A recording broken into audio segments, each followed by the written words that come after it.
Hi guys, I'm Eddie Goff, and I love to fish with a Zebco 44 underslung reel trigger spins, what they're typically called. I fished them for the last 40 years, and you don't want to fish with me when I've got that on a spinning pole. I will outfish you. They have pinpoint accuracy, but they cost about 20 bucks, and they don't make them anymore, and every one of them failed for the same reason. It had no anti-reverse. And that's just an odd thing. That thing will go forwards and backwards, and then you throw it away. But the goal of this little tutorial is to figure out how to put this anti-reverse bearing inside of that.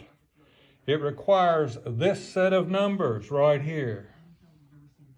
There is your part number on the top that you got to have. You can get that from Zebco for just a couple of bucks. The main receiver bearings and depth are wrote out here, so the main bearing is 499. That's the little bitty one that sits in the back. Holds your pinion gear in place.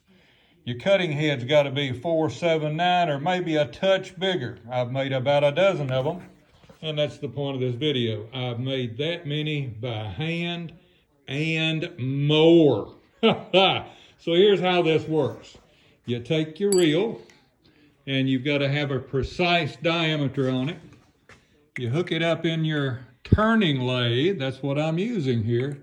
Pushed up here, turn that on, spin the handle, turn the spindle on, and it'll drill down and give you a perfect hole. That tool right there took me almost 25 man hours to muster. So I got a lot in that honey. So it does work. And not only that, this is for Steve Graham, it's repeatable.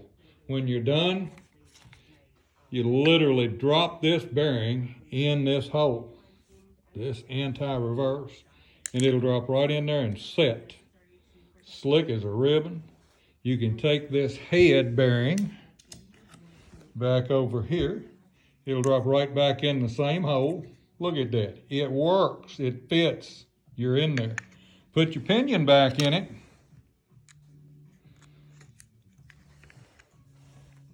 And it works just about that dadburn simple. It amazes me that it took this long to make and do.